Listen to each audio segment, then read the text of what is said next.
Hello guys and welcome back to the channel. In today's video I will be reviewing St Kilda's unfortunate semi-final loss to Richmond. 31-point defeat to the reigning premiers, and it was just one of those days, wasn't it? We got off to a really terrible start. They had the bounce of the ball and they just kept going, and it sucked. It really hurt. Going down to them. We had our opportunities, we just couldn't take them. And unfortunately, we're back with 14 other teams, really hurting. Probably asking ourselves what could have been, because good kicking is good footy, and 6 goals, 13 to 12-8, it's not good footy. So, look, we'll get into it. I'm still really proud of the boys. I've got a full preview or review of our season coming on Thursday or Friday, probably Friday, because I missed yesterday. I was a bit crook, so... we'll get into all of the details and stuff of the full season on Friday. But for now, we're just going to get into our Friday night defeat against Richmond. It hurt. It really hurt. We conceded 5 goals in the first quarter, which is never good. They got the bounce of the ball. I'm not going to lie. They scored some pretty freaky goals, but you just got to be ready for them in finals. And I think what you've got to do more so in finals is you've got to respond, and we just couldn't. You've got to reply instantly. And that's what they did all night. We would get inches closer than we were, and we'd keep inching our way forward.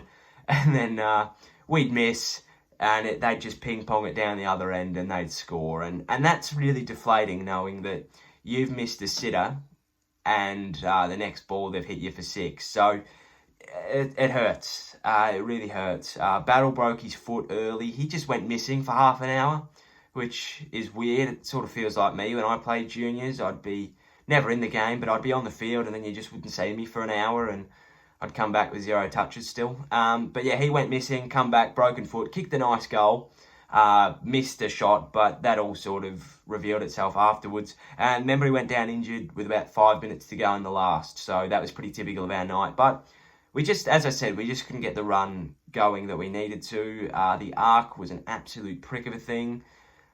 I don't understand it, but, that goes through correctly. It's 7 goals, 12. And if we kick about 5 goals more than we actually would have, that's 12 goals, 7, we lose by a point. Of course, they would have kicked more goals than they did, but, it is what it is. Unfortunately, we just couldn't get on top. Steele played really well, 25 and a goal. Seb Ross actually rose. Together we rise. He rose in the finals. He played quite well for us. He was really good. Kinga just had an almost game. He almost clunked a bunch. Again, his work on the ground is unreal. Dan Butler played quite well. Brad Hill went missing again, and that's sort of been the story of his year. He's been so close, but yet so far.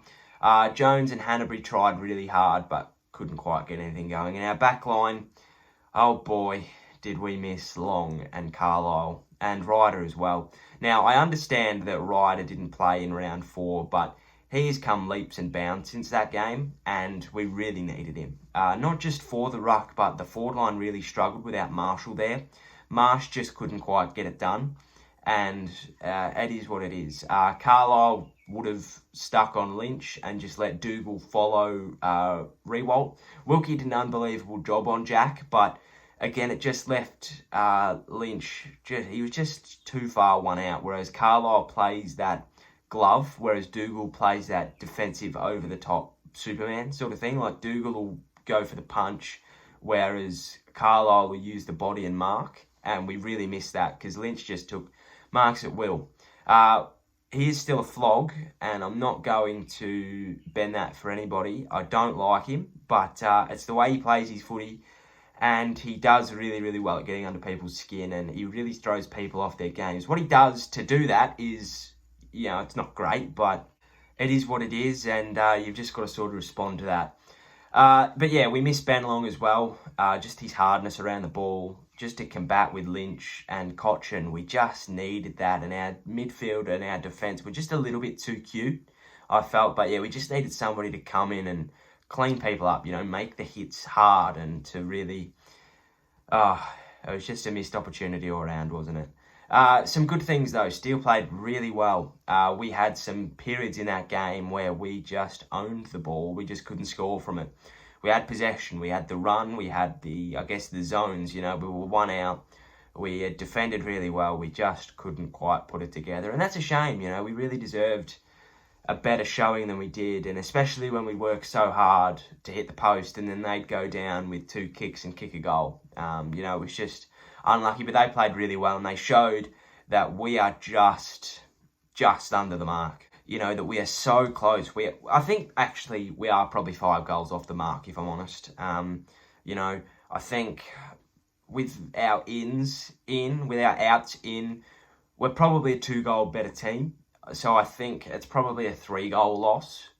But even still, it's a 3-goal loss. We were never in a position to win that game, especially after the first quarter. We were already 3 goals behind. And in the shortened quarters against Richmond, you're not going to beat them from behind. It's just not going to happen. But yeah, our young defenders stood up really well. Caulfield was just a defensive masterstroke again.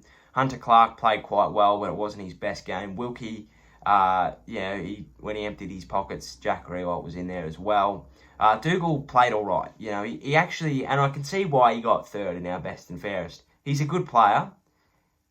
He just doesn't quite get the job done all the time. And it is what it is. He just had one of those nights. It was an almost night for Dougal.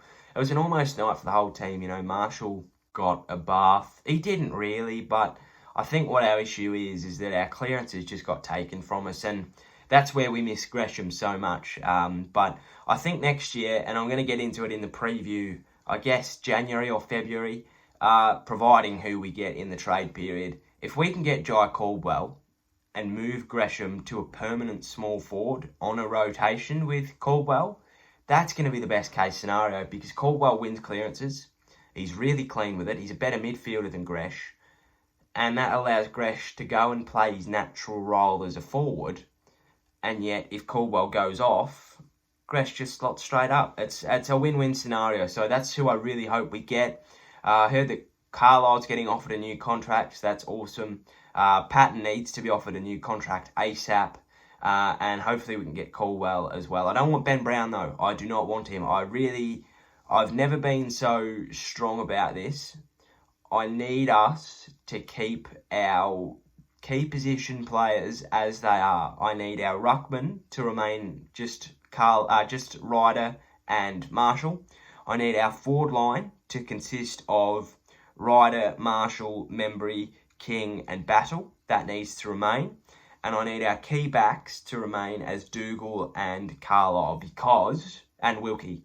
Because if we're stuffing around with the formula too much, we may well be going towards where Melbourne went, and I do not want that. So what we need is top-up players. We need people that fit straight into our best 22, but yet still can drop out if they're playing terribly. So Caldwell is the perfect example of that. Bring him in, right?